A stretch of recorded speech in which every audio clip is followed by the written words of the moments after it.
Today on CityCast Denver. Tell me if this has happened to you.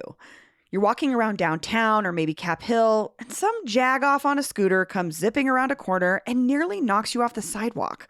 Like, what the heck?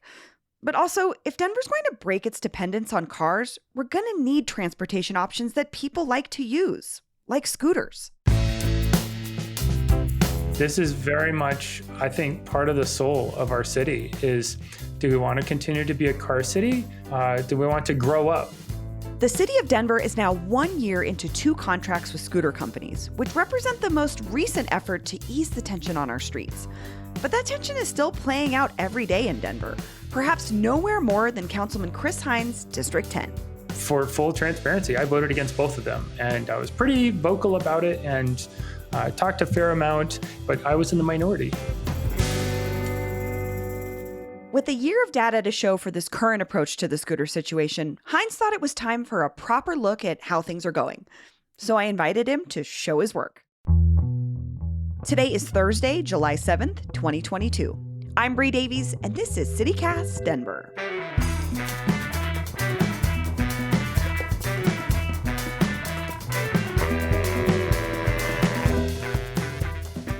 Councilman Chris Hines, welcome to CityCast Denver. Hi, thanks for having me. So we're talking about scooters. What's your relationship with scooters?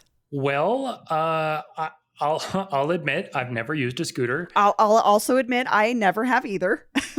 But the main reason why I haven't used a scooter is because there are none for people who use wheelchairs to get around. And so in case your audience doesn't already know, I'm the first elected official in Denver's history, local, state, or federal, who uses a wheelchair to get around. Also, the first in Denver's history who identifies as a member of the disability community. When and how did you get involved with this scooter conversation? Why and how did it become something that you are talking about as a council person? Well, I care a lot about living my values. I care a lot about our planet and more importantly, human habitability on our planet. But also 70% of Denver workers commute to and from their jobs by single occupant vehicle. Not just they're in a car, but they're the only one in the car. And that's not good for the planet.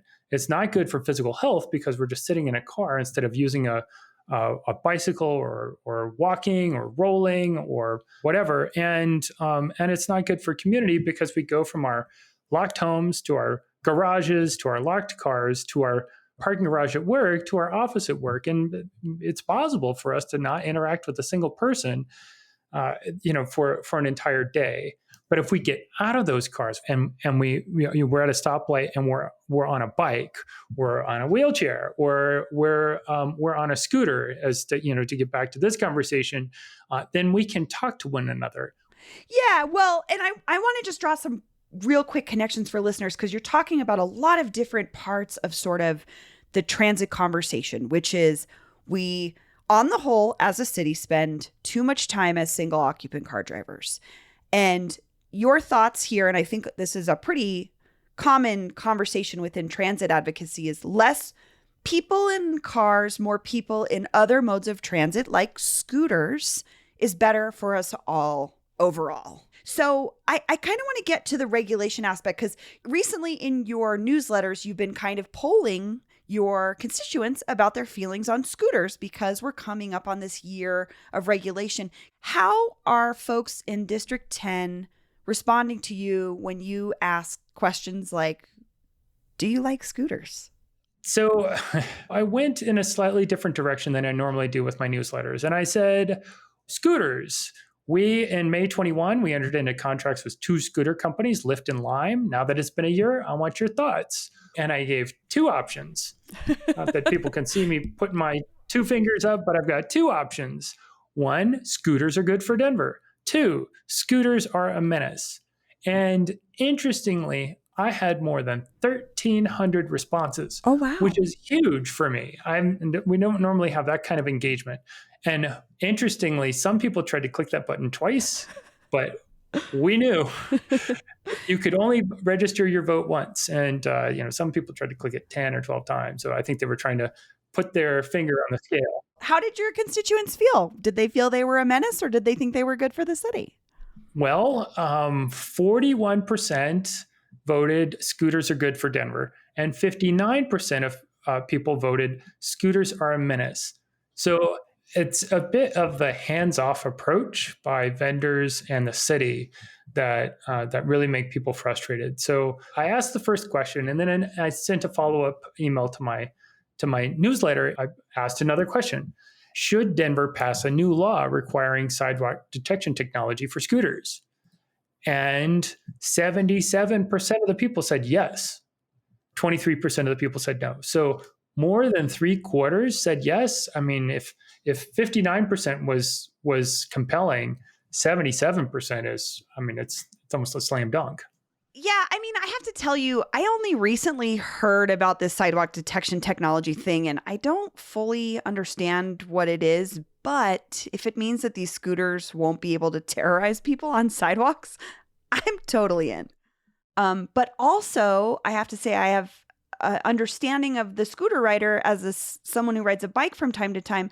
I know that when the street is just like I would never ride in traffic on Federal, for instance, as a cyclist. I would ride on the sidewalk. I could see where a scooter would feel the same way. Like, I don't feel safe in the street, so that's why I'm on the sidewalk. So this detection technology could deter folks from doing that, but it's kind of like not getting to the root of the problem to me, which is we need more space for multimodal transit.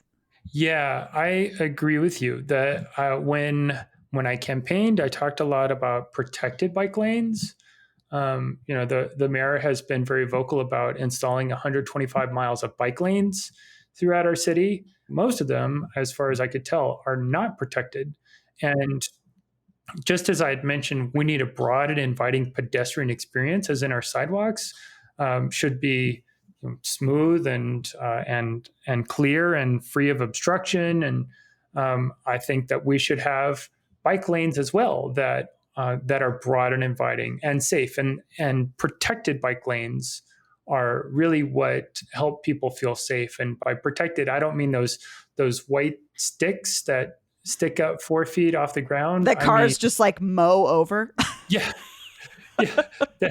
Which is terrifying. It's like Pac-Man. They're trying to, it's so scary. Gobble them down instead of, But like actual changes in the built environment to protect cyclists, scooter riders, pedestrians, folks who use wheelchairs who might be utilizing that bike lane.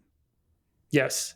It's so frustrating because I think about our streets are taken care of, right? Like, cars don't have to advocate for streets. It happens naturally. So I think that there's an argument to be made that we could evolve past that mentality and say, we're a different city now, and we want to be more friendly to human beings in this space. But I also know that's a big part of the scooter conversation too. Like your survey showed, a lot of people think that scooters are dangerous.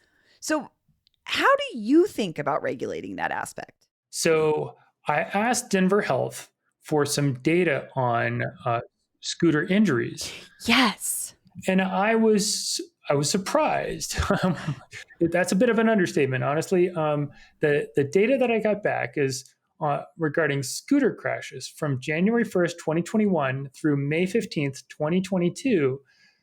Denver Health saw 1,314 scooter crashes in their emergency department. That's about 2.5 visits to the emergency department every day for a year and a half for scooters. And that's scary. That's frightening to me. That makes me sad that the city's number one job is public health, safety, and welfare. And I don't know if that really helps public health or public safety if we're sending 2.5 people a day to the emergency department because of our current policy on scooters. So that's what you're thinking is like, if we're addressing the scooter issue in terms of making them safer, it's like we could cut back on this issue that we're seeing, which is folks ending up in the ER. Yeah. Yes. I don't want to see people hurt. No. As an individual or as an officer of the city. Sure.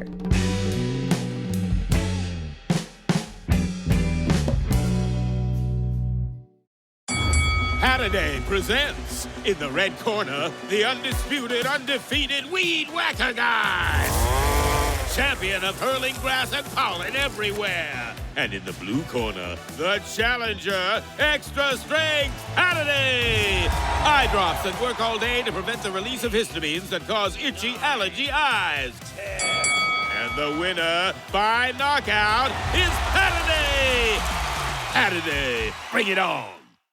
But I also am thinking about, we talk about Vision Zero, which is this movement by the city over the last decade to reduce traffic deaths. And since Vision Zero was implemented a decade ago, traffic deaths have almost doubled, right? We're looking at, I think, I saw the most recent report was like 84 people were killed in vehicular accidents in 2021 in Denver. So again, I'd push back as the transit advocate and say, cars are still the problem, Councilman. What do we do? One of the things that I've advocated for is the 5280 trail. So that's a 5.280 mile pedestrian and cyclist priority route through our city center or around our city center. And fortunately, thanks to the voters, I asked the bond committee to put $7 million into the 2C that we voted on last November. Thanks to the voters, that is a reality. So we have $7 million to do the first 2 blocks of the 5280 trail. Government moves slowly, but we're moving forward with a transformative alternative to cars in our city center. But really, to have true equity, we need to pair that with the citywide shared street network, like the ones that went through District 10 on 11th and 16th Avenues, because that's transformative. So that's one thing. 2, I continue to work on more funding for sidewalks. That has been a really slow process, but can we all agree that Denver deserves sidewalks? I mean, for real. Yes. Another thing that I have every year in our budget conversations said, why don't we look at the Oakland model, Oakland, California. Oakland, California budgets its transportation infrastructure based on the mode of transit they want people to take, as opposed to the mode of transit people currently take. That's dominant. Okay. Yeah. So if we want 20% of our city to be pedestrians, then let's put 20% of our transportation budget into pedestrian infrastructure, which would be massive. Okay, but like, what about the short term? Like, based on the results of your constituent survey and your own research, what do you think is the best way forward for scooter regulation specifically? Thank you for going back to scooters. Based on the feedback, it's clear that the middle ground is best. If they had to choose scooters or no scooters, right now they'd say no scooters because they're that frustrated with the current implementation. But if they could decide, the vast majority of people would say there's a middle ground, and that's what we want. We want there to be scooter vendors educating. Dottie could compel them to start their education process. And about 6 months ago, I asked Dottie, I said, where's that education? And they said, oh, well, we don't want to do it in the fall because people aren't riding a lot of scooters in the fall or winter. So we're going to do it in the spring. Well, it's now summer. So that's part of the reason why I started to get a little more public with my active in the conversation. But it also is, I think, compelling with some of the folks who responded. They say we pay too high a price financially, as in medical costs, personally and emotionally, without such common sense regulations. So people are looking for common sense regulations. They're not looking for a ban. Councilman Hines, thank you so much for joining me. This has been a really enlightening conversation. I'm excited to be here. This has been a lot of fun. And here's what else Denverites are talking about. Workers at the Denver outpost of Meow say they have formed a union. According to the Denver Post, the union operating under the Communications Workers of America Local 7055 is asking for, quote, job protections, higher wages, better disability accommodations, and a diverse workplace without discrimination and harassment. I've got a lot to say about this story and the business of art, so stay tuned. And in more business news, Denver recently announced that it will no longer require proof of legal U.S. residency to apply for a business or occupational license. 9 News reports that now people in Denver can legally start their own businesses regardless of immigration status, which is awesome.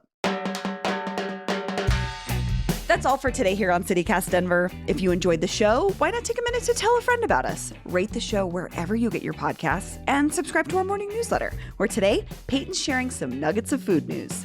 We'll be back tomorrow morning with more news from around the city. Happy birthday, Mom!